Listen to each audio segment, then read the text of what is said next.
Sabrina 2000s comic, issue 25. The story starts out with Jem calling Sabrina and Chloe her old friends and asking for a group hug. I wish she was like this all the time.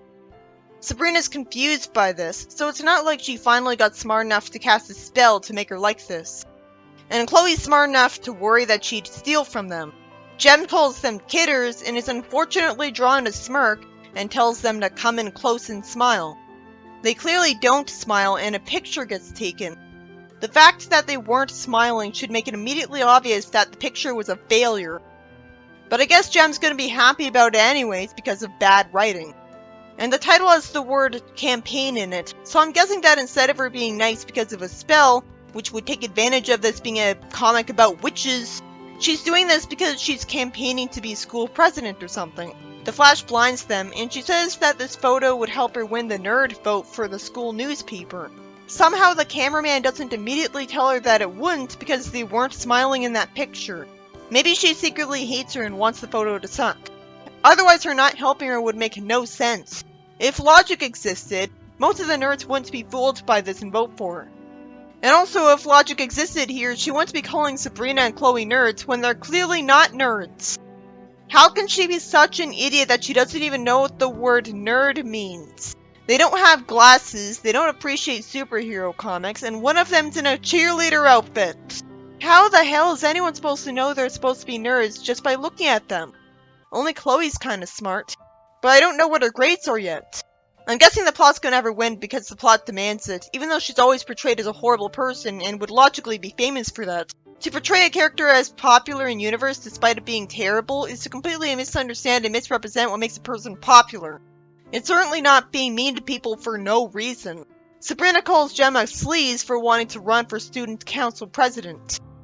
Chloe asks what can make anyone ever vote for Jem, and her point is that Jem's awful, but she should realize that Jem would just bribe people with money.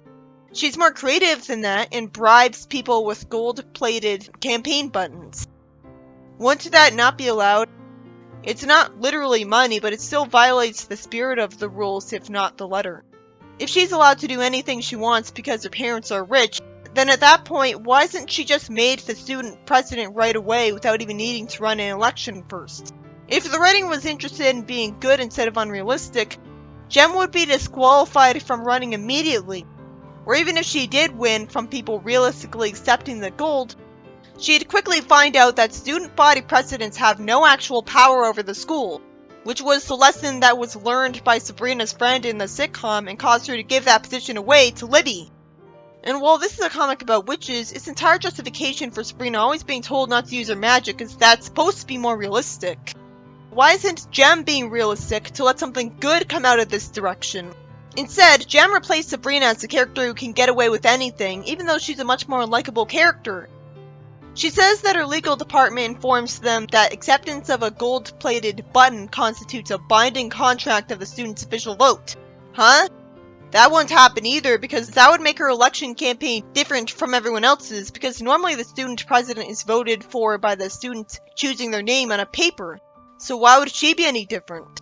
She's not the one who's rich, her parents are, and her parents don't even want to spend time with her, so they wouldn't back her up on anything.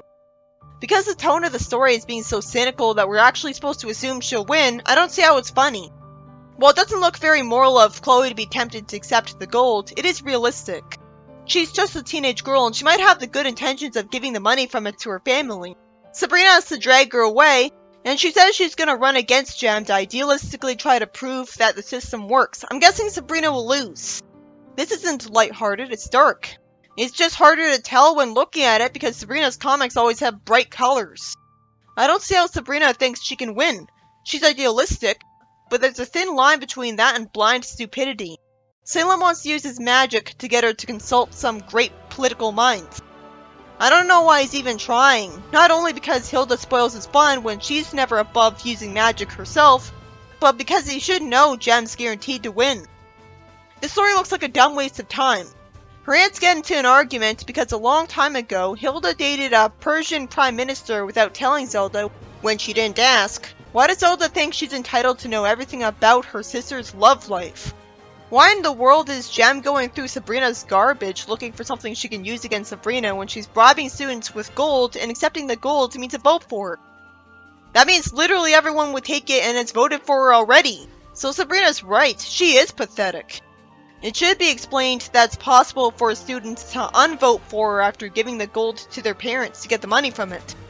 Everyone would do that, so that wouldn't guarantee her victory, and if Jem knows this, that would justify her going to desperate measures to win.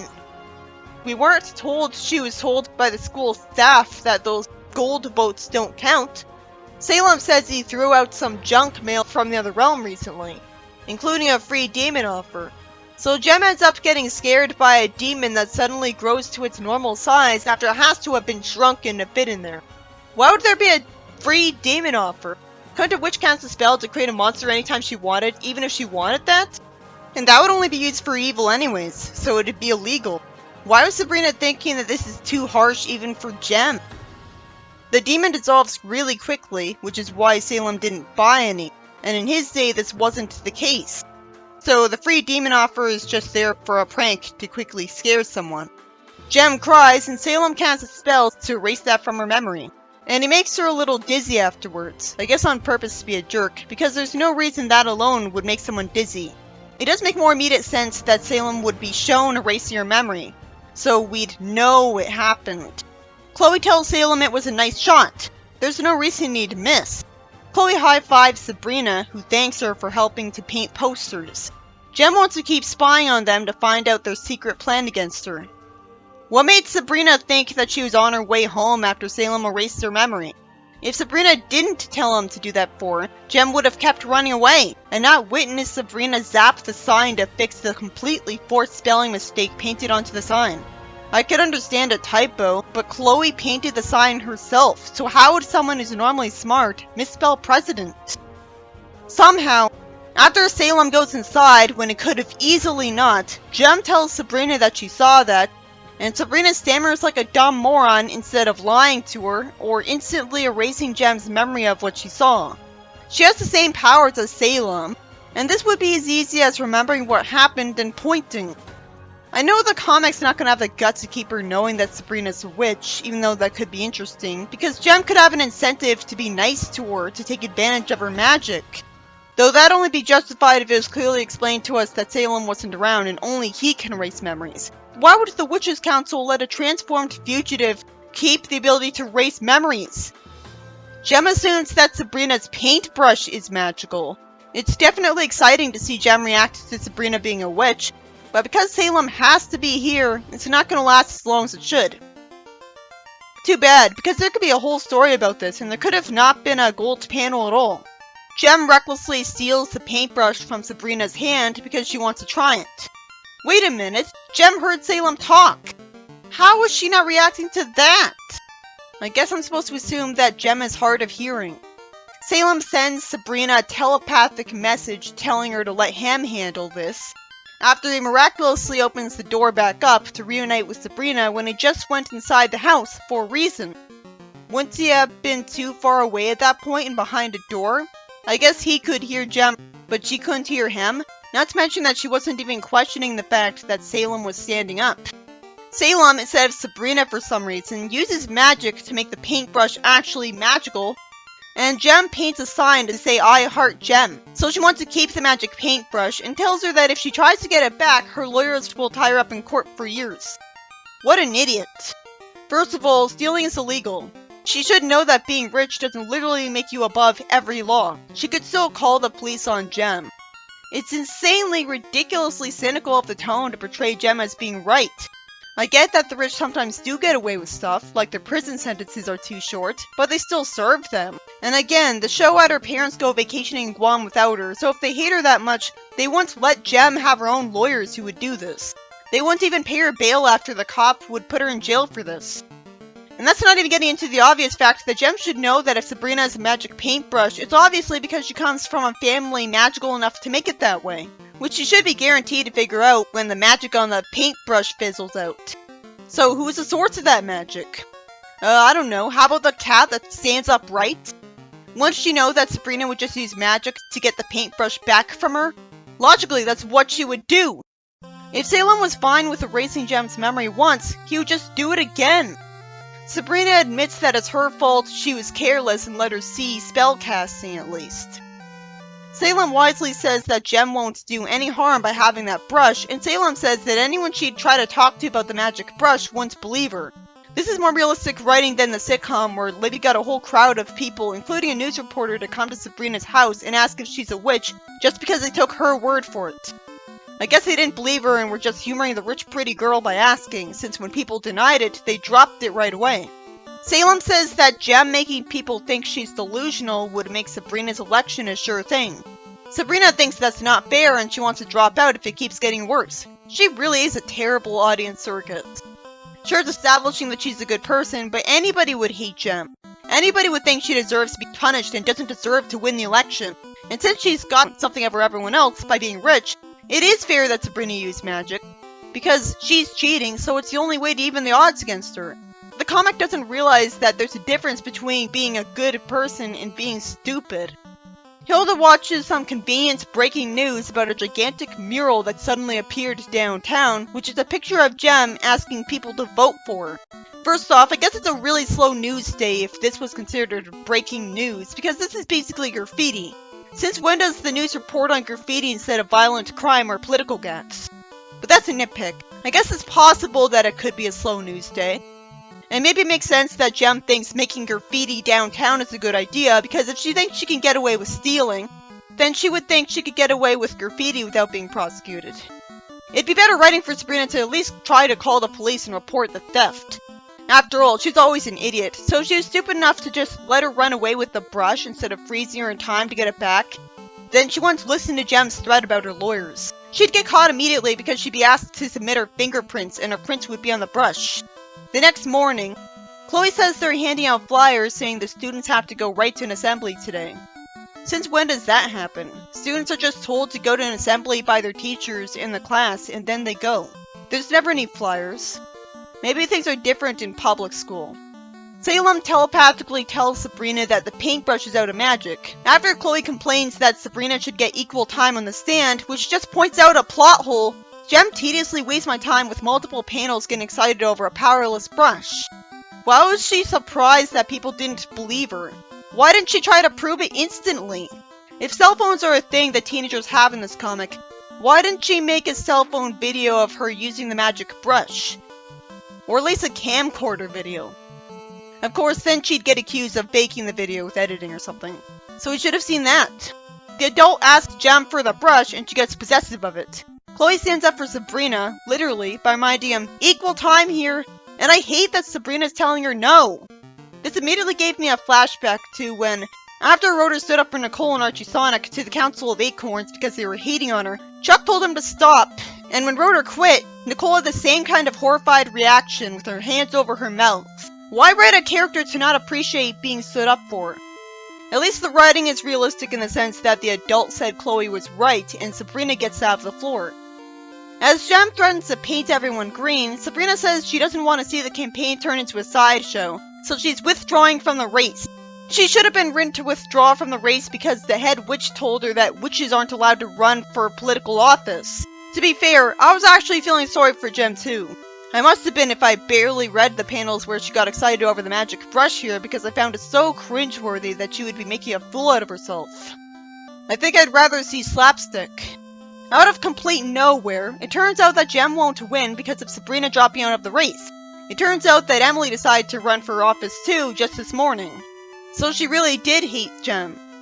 So there actually was a reason why she didn't tell Jem that her nerd photo didn't have Chloe smiling in it. It's better that she be the diabolus ex machina for Jem than some random person we never saw before with no logic in it. Sabrina explains that Emily gave a great speech punctuated with photos she took of Jem paying bribes and buying influence.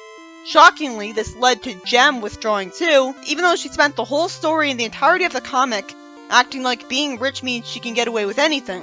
This story is such a disaster. How is it not when I've had to spend this long on it? A good story is one I can just breeze through at a fast pace. But plot holes always take longer to explain than good things. And how the flying fuck was I supposed to believe that everyone forgot about the paintbrush just because of Emily's speech? Salem should have explained that he made everyone forget. Hilda tells Sabrina and Salem that they dodged a bullet, and she hopes she's learned that they can't be careless with their magic. You're one to talk, Hilda. Hilda says she wasn't being creative, and if it had been her, she'd have the brush use invisible paint, or squirt back in Jem's face. Was her hypocrisy supposed to be a joke? Wouldn't a student have to go to the school to get their campaign pins made? Wouldn't the school know about them? So I assumed Jem was allowed to do that. In the next story, Sabrina and Chloe don't approve of a bully throwing pebbles at a squirrel, so Sabrina uses her magic for once to make it grow into a rock and hit him.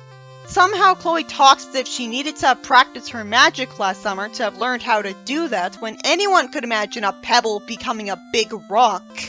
Also, the slapstick fails because we don't even get to see the rock hit him, which means that it feels like he didn't get punished. Sure, we see him with his arm bandaged next panel, but so what? I'm impressed that the comic even had that. It better stick for the whole story. A short time later in science class, Sabrina wants to team up with Chloe for the video project, and she thinks she's got a terrific idea. Their teacher unrealistically waited for one of his students to get back to class first before telling the students that, very predictably, he's gonna assign partners himself because the same students always work together. I can understand him doing this to try to get people to make new friends, but this is just an extremely predictable excuse to make Sabrina miserable by pairing her up with Slugloaf of all people that I saw coming the second Chloe said anything. Why didn't Sabrina just use magic to change the teacher's mind? Because this is clearly not a plot that's worth going with.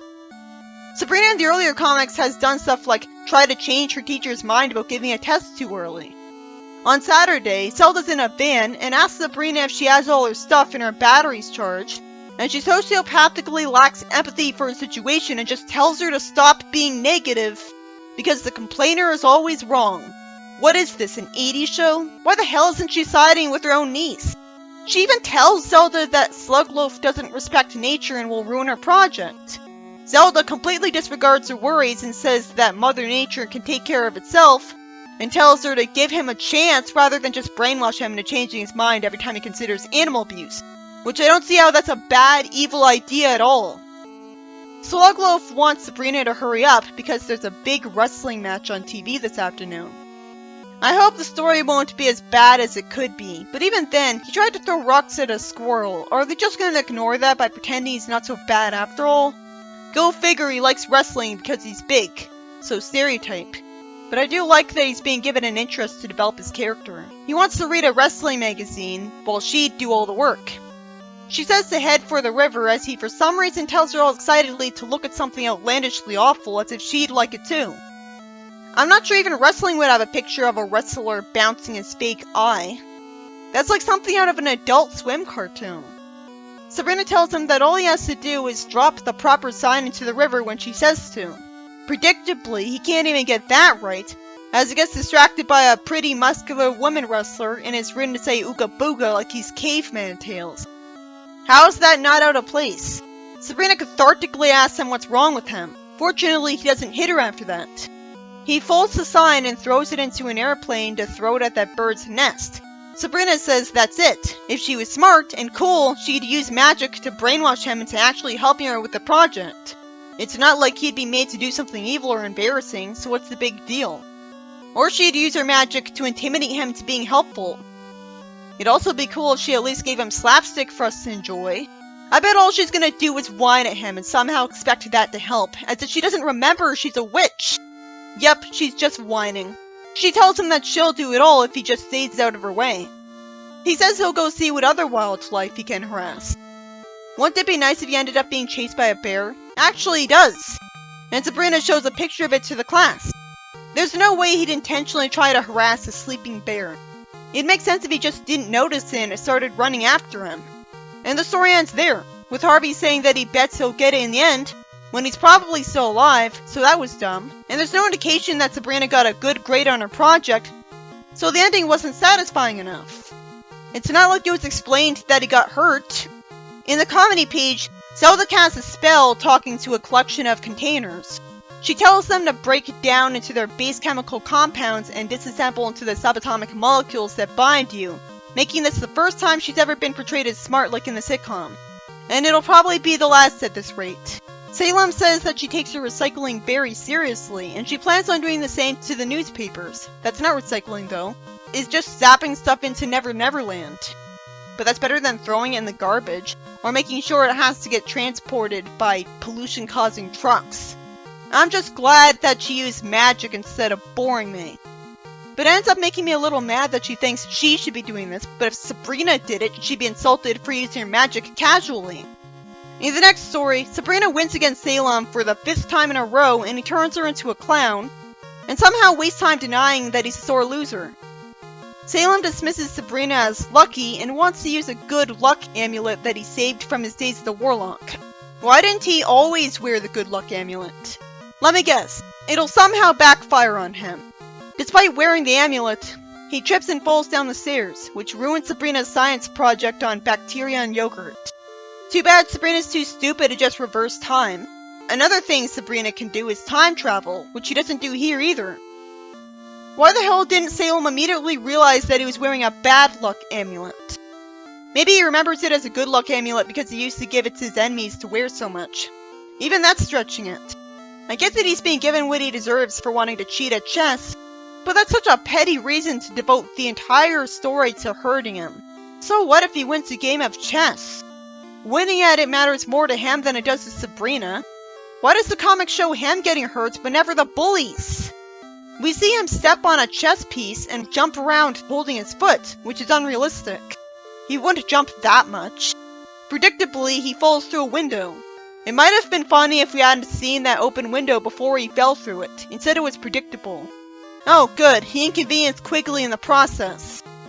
He fell right into his freshly fertilized garden. He should have just told him what happened to him and gotten sympathy. Salem asks why he's having such bad luck while he walks ahead without looking where he's going, which wouldn't happen after everything else. A moving truck swerves to avoid a squirrel that the passenger was nice enough to alert the trucker to, but Salem gets hit instead and thrown into the garbage can. So they'll show him stepping on a chess piece, which I can immediately imagine would hurt, but not him getting hit by a truck when he won't look realistically injured anyways. He just looks dazed. Sabrina asks him if he's okay, and somehow he thinks his string of bad luck is why he was beaten at chess so much. Sabrina looks at the amulet and sees an angry face, which obviously would have been seen by Salem immediately and revealed to him that it was a bad luck amulet. Sabrina says it doesn't look like it would bring anyone good luck, except maybe an evil sorcerer. Salem says he bought at the evil sorcerer discount shop, which would obviously be illegal. He was wearing it when he was turned into a cat. Then why hadn't he gotten rid of it right afterwards? His stupidity never seems to end, because instead of destroying it, he decides to send it into outer space with a rocket so it'd never send anyone bad luck. I bet this will backfire too. Sabrina says it could inconvenience aliens, and it does. Okay, at least this saves the planet from an alien invasion, destroying an alien spaceship with a meteor shower. Not that we get to see that. That'd require guts. They'll show Salem getting tormented though. So there was a good ending, but at this point, I was expecting the rocket to fall back to Earth. The first story, by Mike Gallagher, didn't make a very good impression. Considering how often the comic lets Jem get away with bribery, I had no reason to expect that the comic would make up for bribing students for votes with gold by getting her bribery exposed, which would have happened regardless of whether Sabrina did anything. I assumed she was allowed to do it at this point, and that made a big impression. The beginning of the story was annoying. Why did she even try to get dirt on Sabrina if she already guaranteed that everyone would vote for her? That's the only reason she was there, to see Sabrina use magic and assume that the brush itself was magical, even though she should have seen otherwise, and she always knew there was something weird about Sabrina, not the brush. She should have known that nobody would believe her about the brush being magical if she merely told them. She would have tried to use the brush in front of everyone first, and then talk about how cool it is.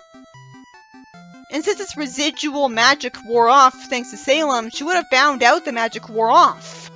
Sabrina resigning from the campaign was annoying. Like she's never allowed to win. But I was impressed that Jem didn't win and the story didn't become about her being a terrible student president. Basically, none of the plot was justified in happening. And she got away with committing 2 crimes. It was exciting that Jem saw Sabrina use magic, but it didn't go in the direction I expected. I think I would rather see her be nice to Sabrina, even if to take advantage of her. While it would get Sabrina to do stuff for her, it wouldn't be as bad as her humiliating Sabrina. The second story has Slugloaf as Sabrina's partner for a school project because of the stupid teacher, which I saw coming from a mile away. I assumed there'd be a twist where Slugloaf would have a soft side. I always assumed he had a horrible family and that's why he's taking it out on animals. Instead, all that happens is the most predictable stuff, where he makes Sabrina do all the work because he can't follow one simple instruction, and he gets chased by a bear, and the story ends with that. Instead of Zelda telling her to give him a chance, she should have said that the teacher once let her change partners anyways. Except she could have just used magic to avoid this problem anyways with brainwashing. And instead it was a story that should have starred Chloe instead, because then I wouldn't be asking why she didn't use magic. So she might as well have been immortal. The third story, by Angelo, has Salem somehow mistake his bad luck amulet for a good one when he wants to cheat at chess. He obviously would have gotten rid of that amulet on the first day. I get that cheating is wrong, but it's just chess. And he cares more about winning than Sabrina does. And even that is supposed to make him being hurt the whole story satisfying. Why him and not that bully or Quigley? At least he fell in Quigley's garden. It looked terrible when he suddenly got really thick black eyebrows just because he wanted to be as lucky as Sabrina. That was jarring. At least he saved the planet from an alien invasion with that amulet. That's the second time he saved the planet from aliens. I guess he's completely made up for all of his evil deeds.